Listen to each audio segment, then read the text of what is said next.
ପ୍ରତିଦିନର ଚିନ୍ତା ଓ ପ୍ରାର୍ଥନା ସ୍ୱାମୀ ପରମାନନ୍ଦ। ମାର୍ଚ୍ଚ 31।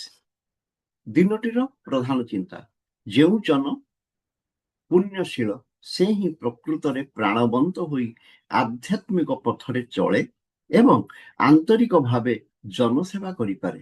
ସ୍ମରଣୀୟ ପଂକ୍ତି, କରି ମୁଁ ତୁମ ଅନୁଭବ ସହ ଜୀବନର ଛନ୍ଦରୂପ ରହେ ଯେବେ ନିସ୍ତବ୍ଧ ଗଭୀରେ ଅନ୍ତରର ଗୁହା ତଳେ, ଯେ ସ୍ଥାନେ ଇନ୍ଦ୍ରିୟର ଶବ୍ଦ ଆନ୍ଦୋଳନ ମିଳାଏ ବିସ୍ମୃତିର ଅତଳ ଗହ୍ୱରେ, ତବ ଗୀତ ଧ୍ୱନି ଅବିରାମ ଡୁବାଏ ସକଳ ଦ୍ୱନ୍ଦ୍ୱ କୋଳାହଳ, ମିଳାଏ ଜୀବନର ଯେତେ ଯେତେ ଗୋଳମାଳ, ନିତ୍ୟ ସଙ୍ଗୀତ ମିଳନର ତାନେ।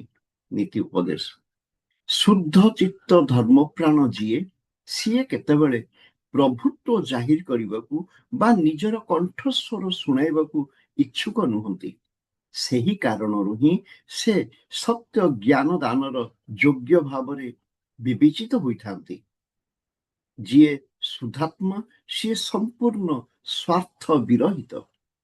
ସେ ଅନୁଭବ କରନ୍ତି ଯେ ତାଙ୍କର ପ୍ରଧାନ କର୍ତ୍ତବ୍ୟ ଆଧ୍ୟାତ୍ମିକ ଜୀବନ ସଙ୍ଗେ ଏକତ୍ୱ ଲାଭ। ସେ ଯଦି ତାଙ୍କର ଧର୍ମ ଜୀବନରେ ସାମାନ୍ୟ ଦୁର୍ବଳତା ପ୍ରକାଶ କରନ୍ତି, ତେବେ ସିଏ ନିଜେ ହିଁ ବିଶେଷ କଷ୍ଟ ଭୋଗ କରନ୍ତି। ତାହାଙ୍କ ମନ ସ୍ୱାଭାବିକ ଉନ୍ନତ ଏବଂ ସେ ପୁଣ୍ୟ ଆଧ୍ୟାତ୍ମିକତାର ପଥରେ ଚାଲିଛନ୍ତି। ତାହାଙ୍କ ଅନ୍ତର ଯେପରି ଏକ ଉର୍ବର ଭୂମି, ଯେଉଁଠି ଧର୍ମ ବୀଜ ପତିତ ହେଲେ ସହଜରେ ସେ ବୀଜ ଫଳପ୍ରସୂ ହୁଏ।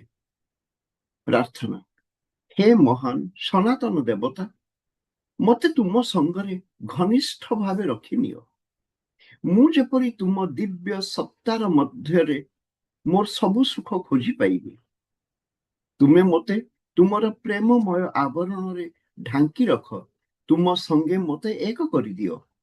ହୃଦୟର ସକଳ ଅଶାନ୍ତ ଭାବକୁ ଶାନ୍ତ କର। ତୁମେ ମନକୁ ସୁସଙ୍ଗତ ଚିନ୍ତାରେ ଭରି ଦିଅ। ମୋ ଭିତରେ ପବିତ୍ର ଉନ୍ନତ ଆକାଂକ୍ଷା ଜାଗ୍ରତ କର।